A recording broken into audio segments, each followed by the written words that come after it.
जरा सोचिए, एक ऐसे हालात के बारे में जहां एक परिवार को भुखमरी से बचने के लिए एक बहुत ही भयानक कीमत चुकानी पड़े। हम्म। मतलब, क्या सच में कोई अपनी इंसानियत, अपना ही शरीर सिर्फ चंद सिक्कों के लिए दांव पर लगा सकता है? सुनने में ये शायद किसी पुरानी खूबसूरत परी कथा जैसा लग सकता है। बिल्कुल, सतह पर तो ऐसा ही लगता है। हाँ, लेकिन आज के हमारे स्रोत हमें बताते हैं कि जब किसी जादुई दुनिया में लालच, ईर्ष्या और उपभोक्तावाद का प्रवेश होता है, तो वो कहानी किसी खौफनाक हॉरर फिल्म से कम नहीं रह जाती। ये सच में एक झकझोर देने वाला विचार है। मतलब हम अक्सर मान लेते हैं कि लोक कथाएं केवल केवल अच्छे और बुरे के बीच की एक सीधी लड़ाई होती है ना, जहां अंत में सब कुछ ठीक हो जाता है। हाँ, बिल्कुल, हैप्पीली एवर आफ्टर वाला कॉन्सेप्ट। वही तो। लेकिन आज हम जिस स्रोत सामरी पर चर्चा कर रहे हैं, एक YouTube वीडियो है जिसका शीर्षक है गरीब लड़की और राजकुमार का सच्चा प्रेम। उस सतह पर भले ही एक साधारण जादुई प्रेम कहानी लगे, और असल में ये मानव मनोविज्ञान के कुछ सबसे सबसे स्याह कोनों को उजागर करती है। और आज के हमारे इस गहन विश्लेषण यानी इस डीप डाइव का मिशन भी यही है श्रोताओं के लिए। हम इस कहानी की परतों को उधेड़ेंगे और ये समझने की कोशिश करेंगे कि कैसे एक जादुई परिवर्तन जो शुरुआत में एक निस्वार्थ बलिदान लगता है, हाँ, जो बहुत पवित्र लगता है, बिल्कुल, वो धीरे धीरे लालच और विनाश का एक ऐसा चक्रव्यूह बन जाता है जो अंततः जो राजशाही परिवार है उनके लिए बेहद गंभीर और भयानक नैतिक परिणामों का कारण बनता है। तो इस पूरे कथानक को गहराई से समझने के लिए हमें सबसे पहले कहानी की शुरुआती परिस्थितियों पर गौर करना होगा। हाँ, चलिए वहीं से शुरू करते हैं। श्रोता में एक बेहद गरीब बुढ़िया और उसकी 2 बेटियों से मिलाता है। मतलब वे भयंकर गरीबी में जी रहे हैं, दूसरों के घरों में मजदूरी कर रहे हैं। उफ, मतलब 2 वक्त की रोटी का भी संघर्ष है। बिल्कुल, उनके पास भविष्य की कोई उम्मीद नहीं है। और यहीं पर छोटी बहन एक ऐसा फैसला लेती है जो कहानी के पूरे परिदृश्य को ही बदल देता है। वो अपनी माँ के कष्टों को दूर करने के लिए खुद को एक जादुई पारिजात के फूलों के पेड़ में बदलने का निर्णय लेती है ना? सही कहा, वो एक पेड़ बनने को तैयार हो जाती है। मैं यहाँ थोड़ा रुकना चाहूंगी, क्योंकि देखिए, जब हम बलिदान शब्द सुनते हैं तो हमारे दिमाग में त्याग की कोई महान छवि बनती है। बिल्कुल। लेकिन स्रोत सामग्री में इस जादू के जो नियम बताए गए ना, उफ, उन्हें पढ़कर मुझे सच में घबराहट हुई। मतलब, ये कोई ऐसा जादू नहीं है कि छड़ी घुमाई और काम हो गया। हाँ, नियम सच में बहुत अजीब हैं। बहुत सख्त हैं। एक छोटी सी चूक जानलेवा हो सकती है। यहाँ जो बात सबसे ज्यादा हैरान करने वाली है वो ये है कि नियम कितने सटीक हैं। जैसे बड़ी बहन को कुएं से 2 घड़े पानी लाना है, लेकिन शर्त यह है कि वो पानी नाखूनों से बिल्कुल नहीं छूना चाहिए। अरे बाप रे, नाखूनों से पानी न छुए। हाँ, और पेड़ के नीचे की जगह को एकदम साफ करना है। जब एक घड़े का पानी छोटी बहन पर डाला जाएगा तो वो फूलों का पेड़ बन जाएगी। ठीक है। और जब फूल चुन लिए जाएंगे तो दूसरे घड़े का पानी डालने से वो वापस इंसान बन जाएगी। और सबसे खतरनाक नियम ये है कि उस पेड़ की एक भी डाली या पत्ते को खरोच तक नहीं आनी चाहिए। बिल्कुल, एक खरोच भी नहीं। ठीक है, चलिए इसे थोड़ा विस्तार से समझते हैं। अगर हम इसे आज के संदर्भ में देखें तो ये किसी खतरनाक बायोहाजार्ड लैब में होने वाले किसी उच्च स्तरीय प्रयोग जैसा है ना? बहुत सही तुलना की आपने। जहां अगर एक भी केमिकल की बूंद इधर-उधर हुई तो पूरी लैब उड़ सकती है। इसलिए मैं इस बात से पूरी तरह सहमत नहीं हूं कि ये सिर्फ एक पवित्र बलिदान है। तो आपको क्या लगता है? मुझे तो ये गरीबी से बाहर निकलने का एक बेहद दुस्साहसिक और खतरनाक शॉर्टकट लगता है। मेरा मतलब है, क्या वो लड़की अनजाने में अपने परिवार के लिए एक बहुत बड़ा जोखिम नहीं उठा रही है? आपका ये नजरिया दिलचस्प है। ये एक भारी जोखिम तो है, लेकिन हमें उस मजबूरी को भी समझना होगा। वो पेट की भूख की मजबूरी। बिल्कुल। छोटी बहन अपने परिवार के आर्थिक वजूद को बचाने के लिए अपने भौतिक शरीर और अपनी इंसानियत दोनों को दांव पर लगा रही है। एक तरह से वो खुद को एक संसाधन बना रही है। हाँ, वो खुद को एक कमोडिटी में बदल रही है जिसे बाजार में बेचा जा सके। ये एक अस्तित्वगत संकट है। जब पेट की भूख बर्दाश्त से बाहर हो जाती है ना, तो इंसान अपनी सुरक्षा या भविष्य के बारे में सोचना बंद कर देता है। ये सच में एक बहुत ही कड़वी सच्चाई है। और कमाल की बात यह है कि ये दाव काम भी कर जाता है।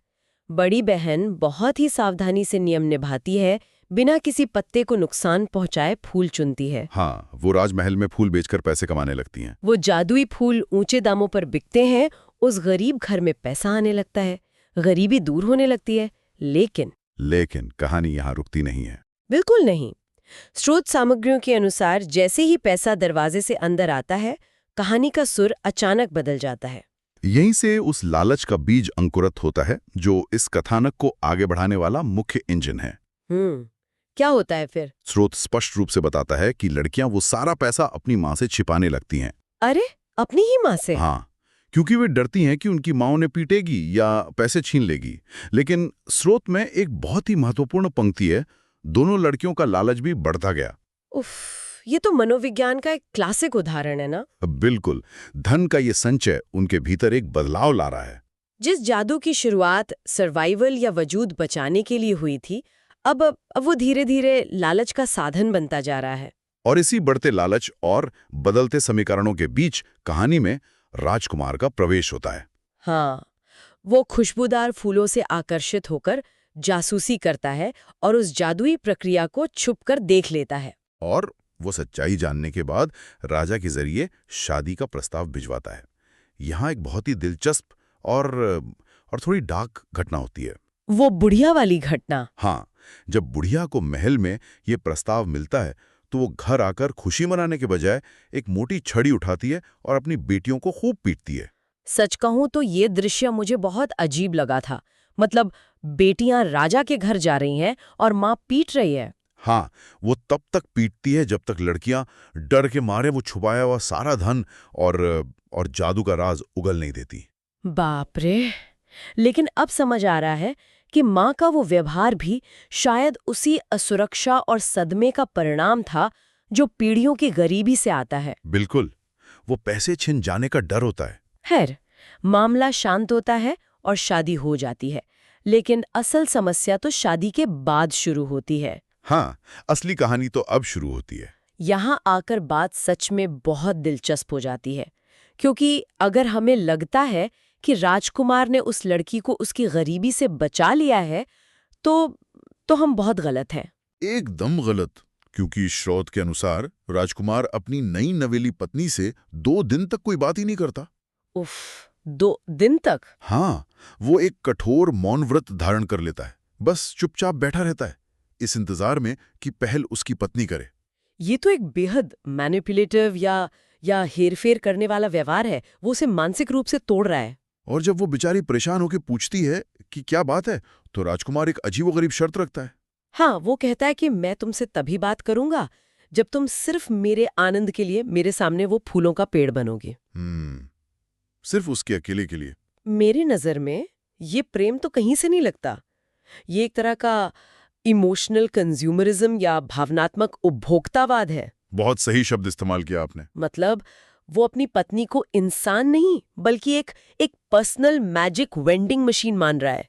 बटन दबाओ, फूल निकालो और मजे करो। पर्सनल मैजिक वेंडिंग मशीन, ये स्थिति को समझाने का सच में एक बहुत ही सटीक तरीका है। अगर हम इसे बड़ी तस्वीर से जोड़कर देखें ना, तो लालच ने अपना रूप पूरी तरह से बदल लिया है। हाँ, पहले वो पैसे का लालच था जो उन गरीब बहनों में पनपा था। लेकिन राजकुमार के पास तो पैसे की कोई कमी नहीं है ना। वो तो राजकुमार है, उसके पास तो सब कुछ है। तो उसका लालच सत्ता, नियंत्रण और विलासिता का है। वो उस लड़की के शरीर और उसके बलिदान का अपनी व्यक्तिगत खुशी के लिए दोहन कर रहा है। और वो उस जादू की गंभीरता या उसके जोखिम का बिल्कुल सम्मान नहीं कर रहा है।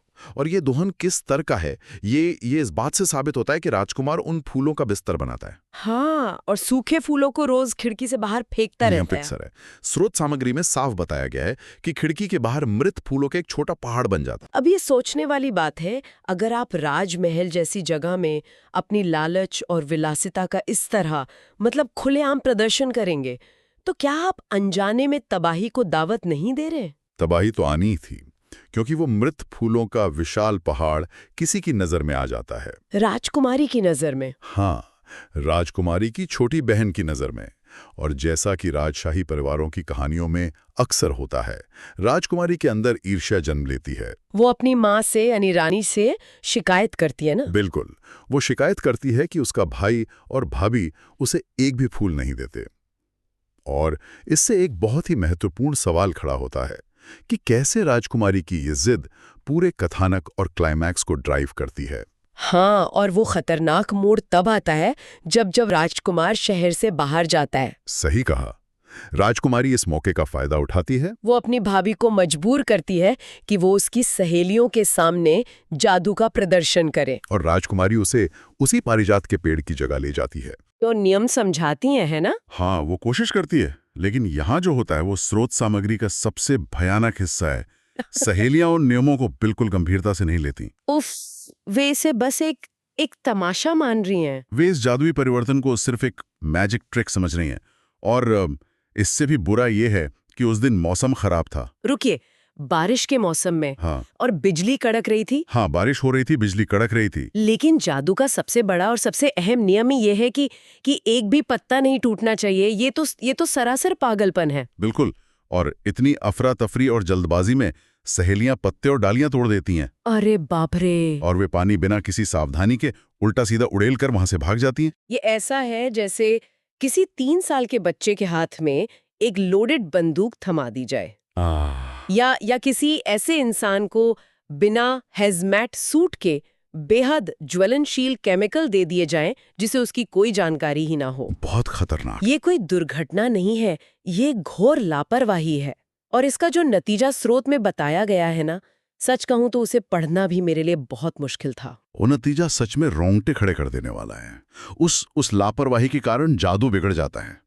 वो बेचारी लड़की एक अधूरा इंसान बनकर रह जाती है। उफ, उसके हाथ पैर गायब हो जाते हैं और पूरे बदन पर गहरे रिश्ते हुए घाव बन जाते हैं। ये बहुत ही खौफनाक है। वो उस आंधी तूफान में खुद को संभाल नहीं पाती और बहते हुए पानी में मोरी या नाले में गिरकर एक पत्थर से अटक जाती है। ये उस शारीरिक बलिदान का सबसे विभत्स रूप है। मतलब जिस शरीर को उसने अपने परिवार और फिर राजकुमार के लिए संसाधन बनाया था, वो अब पूरी तरह से नष्ट हो चुका है। एकदम नष्ट हो चुका है। यहाँ मुझे ये समझ नहीं आता कि राजकुमारी और उसकी सहेलियों की मानसिकता क्या थी।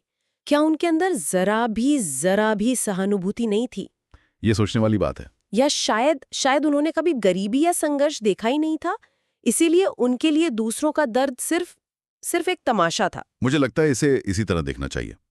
राजकुमारी एक ऐसे वर्ग से आती है जिसके पास सब कुछ है। उसके लिए वो लड़की एक इंसान नहीं बल्कि मनोरंजन का एक साधन मात्र थी। ये त्रासदी दिखाती है कि जब सत्ता का अहंकार, ईर्ष्या और अज्ञानता ये तीनों एक साथ मिलते हैं तो वो कितनी आसानी से किसी दूसरे इंसान के अस्तित्व को कुचल सकते हैं। बहुत गहरी बात है ये। वो शारीरिक विकृति, वो हाथ पैर का कटना, ये केवल जादू के बिगड़ने का परिणाम नहीं है। ये समाज की उस लापरवाही का भौतिक रूप है जो कमजोरों पर की जाती है। और इस असंवेदनशीलता का एक और उदाहरण स्रोत में आगे मिलता है। अगली सुबह जब वो लड़की उस नाले में फंसी हुई तड़प रही होती है, तो वहां से कपास से भरी गाड़ियां गुजरती हैं। हाँ, वो कपास गाड़ियां। गाड़ी वाले उसकी कराहने की आवाज सुनते हैं, लेकिन वो क्या करते हैं? वे रुकते नहीं हैं। वे उसे हवा की आवाज या कोई बैताल यानी भूत समझकर अनदेखा कर देते हैं और अपनी राह चलते बनते हैं। ये समाज की सामूहिक उदासीनता पर एक बहुत गहरी टिप्पणी है। बिल्कुल। मतलब जब तक वो लड़की सुंदर थी, जादुई फूल दे रही थी, तब तक वो महल की शोभा थी। हाँ, तब तक सबकी चहेती थी। लेकिन जैसे ही उसका शरीर टूट गया, वो उपयोगिता खो बैठी, तो समाज के लिए वो अदृश्य हो गई। उसे एक भूत मानकर किनारे कर दिया गया। ये उपयोग करो और फेंक दो की मानसिकता का चरम है। ये सच में दिल दहला देने वाला है। एक इंसान टूट चुका है, जादू अपनी पूरी विनाशकारी ताकत दिखा चुका है। अब सबसे बड़ा सवाल ये है कि क्या इस खौफनाक गलती को सुधारा जा सकता है? और उससे भी अहम बात, इस लापरवाही की कीमत किसे चुकानी होगी? लोक कथाओं के ब्रह्मांड में एक बात तय होती है, कर्म लौटकर जरूर आता है। न्याय की चक्की थोड़ी धीमी चल सकती है, लेकिन वो पिसती बहुत बारीक है। तो क्या होता है फिर? जब राजकुमार वापस लौटता है और पारिजात के पेड़ के पास टूटी हुई पत्तियां और डालियां देखता है, तो वो पल भर में पूरी कहानी समझ जाता है। स्रोत बताता है कि राजकुमार पागलों की तरह उसे ढूंढता है और नाले के पास अपनी पत्नी को उस विकृत दर्दनाक हालत में पाता है। हाँ। फिर वो उसे उठाकर वापस उसी पेड़ के पास लाता है।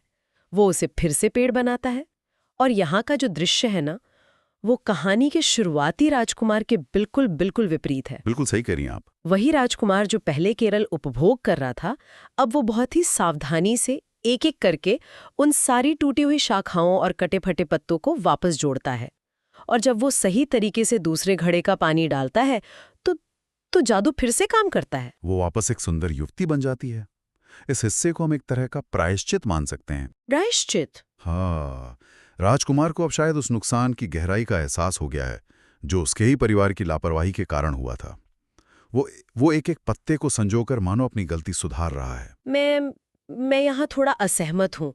क्या ये सच में प्रायश्चित है या वो सिर्फ अपना खिलौना वापस ठीक कर रहा है? ये भी एक नजरिया हो सकता है। खैर, जो भी हो, लड़की वापस ठीक हो जाती है।